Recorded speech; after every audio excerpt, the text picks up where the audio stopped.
well, I'm not ugly, I'm just poor. Right. You've heard that. Uh-huh. And listen, I know a lot of rich people that no one's copying their aesthetic.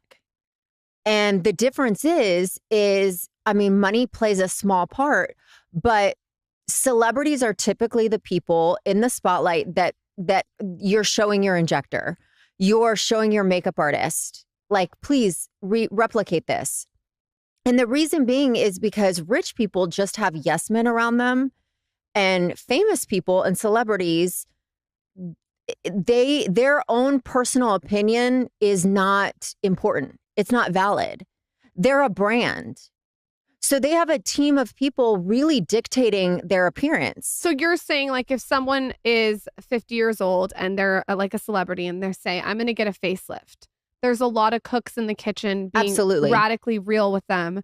Whereas someone who maybe has a lot of money behind the scenes has yes men all around them. Yeah. So many people, when you're a celebrity, you're bigger than yourself. You're a brand. Typically, you're kind of owned by public opinion. And so you surround yourself with experts that are not looking out for typically your own best interest. I mean, we can debate whether or not that's mentally healthy, but the reality is they're going, that's not serving you. That doesn't look good. That's not what the public wants. That's not what's trending. Because here it is.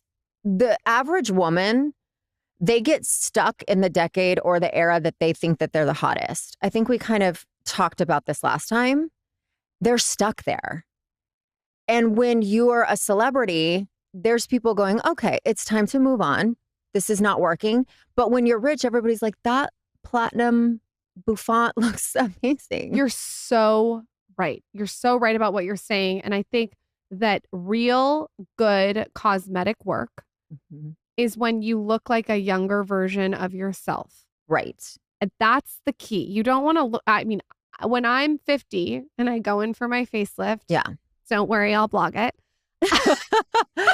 50, 45, 42, no, 40, like less. 39, no. But when I go in for my facelift, I think that that's the goal. Is it's not to look like someone different, or it's not to look like super pulled or severe.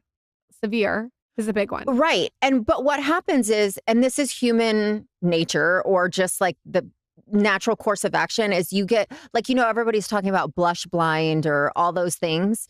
You get plastic surgery blind. What is blush blind? Blush blind, it's like a trend right now where these girls are over blushing and they don't realize they have so much on. I don't die for a lot of blush in general. I think a whisper of it, just a whisper, just a flush, a flick of a blush. Yeah. And when it's too blushy, I think it brings out the whites. I think it brings out the reds of the eyes and the teeth. Yes. No, you're absolutely right. There's always a point where instead of enhancing, it's distracting. Right. Or even worse, you know, harmful to your overall aesthetic. What is plastic surgery blindness? I think when people stop seeing, and this is really common with injectables, it's how you get pillow face. A little is good, and then a lot must be better. And all of these things have limitations. And I think when you are chasing like perfection and you are not willing to even remotely look your age, it starts to become detrimental, because all of these things, they can only do so much.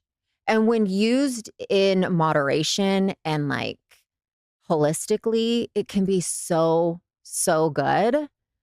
I think that's what I like about your content, is what you essentially teach women to do on your platform. To me, is it's not just hair, makeup, style. It's that you teach them how to have these things in a harmonious way that looks balanced. That's 100% my thing. And I think that that's why celebrities become this like idolized, you know, whatever, like that's who people are looking at. Right. Because there's a team of people that keeping them in like, harmony. You're right. And it's they're not just telling them what they want to do. That's like, no, that's too much.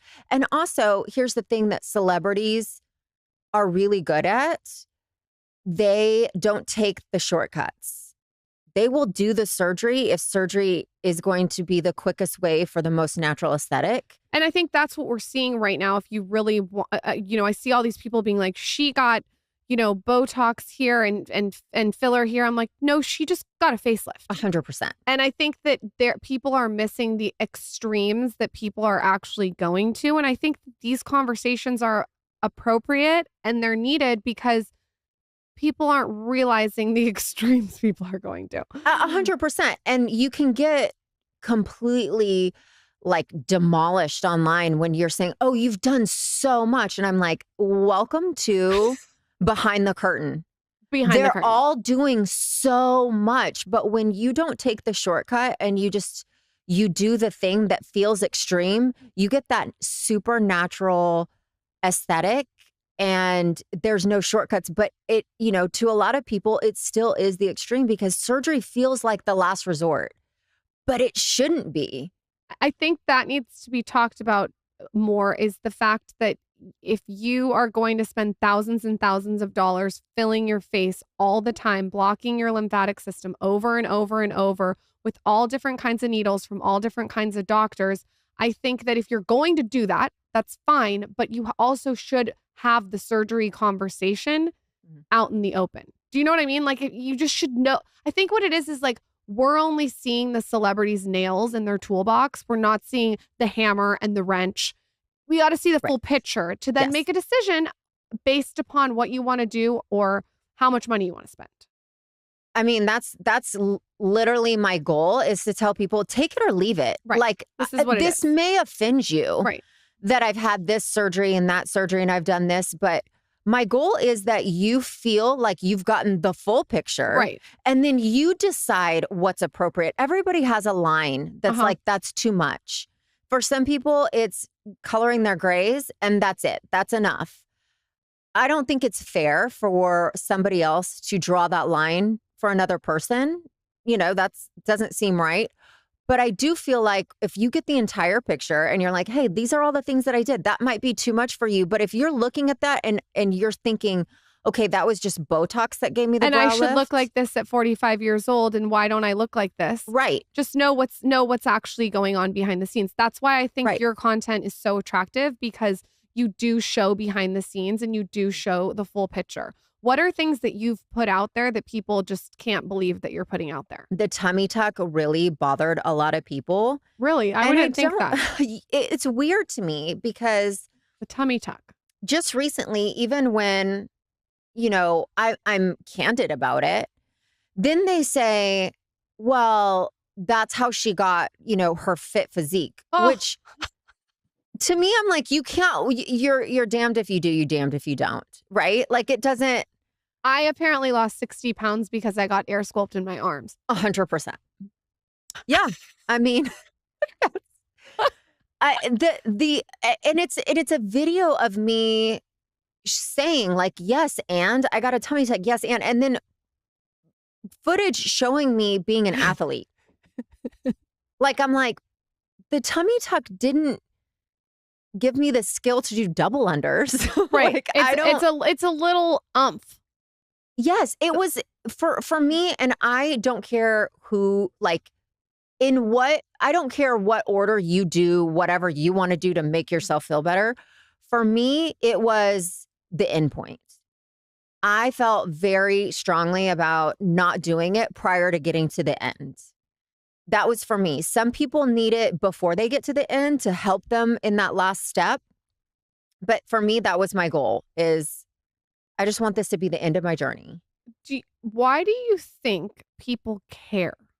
I'm so interested in this because if you tell me that you want to cut your hair off, get a lower facelift, tighten your neck, tighten your stomach, I'm like, that's your prerogative. You do you. Like, I think that that's interesting to look at the human nature of why anyone cares what people are doing.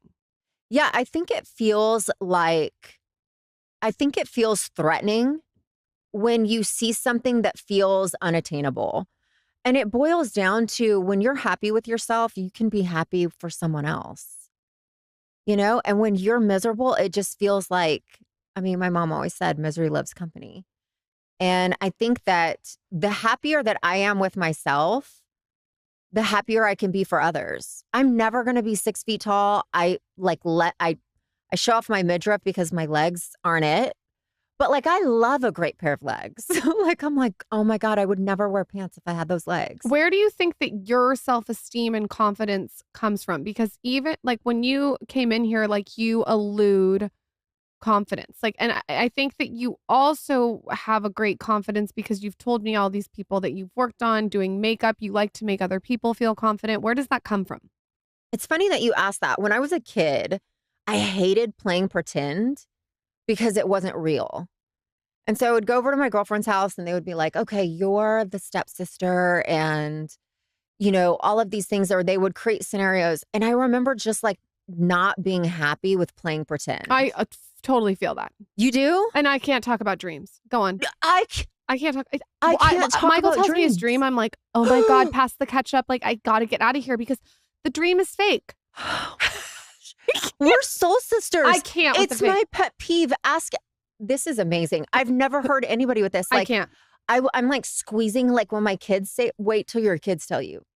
Oh, and you're just like, oh, you're like I hate roughing it. through it, like pinching your nail in your. Oh my gosh, I'm like squeezing. I hate when people That's tell me their stressful. dreams. Yeah, but I get the pretend thing. Go on. So I think I would really I like to say, draw a circle around myself and fix what's in it. Okay. And anytime I felt like some kind of way over someone else's success or someone else's achievements, I would be like, that has nothing to do with me. Okay, so Katie, what do you have to do to get to where you need to be so that is no longer either threatening or enticing or whatever? And so I always just kind of circle back to what I can control. And I mean, I do think that it benefits me. And plus I think I just have a nature where I love making women feel good about themselves. And that's really important to me. I don't know. I just think, I just feel like we should all be doing that for each other. I don't know. Like, I don't know why there's so many haters. I think that there's a projection thing going on. If you look at it as a whole, but I think that you're so right about drawing a circle around yourself and figuring out what you can do, little habits, little things to make your life better, because the more confident you are in yourself, the better you feel towards others. It's pretty simple. It really is. And it's like, I think anytime you feel the need to lash out or put someone else down or demean their hard work, you have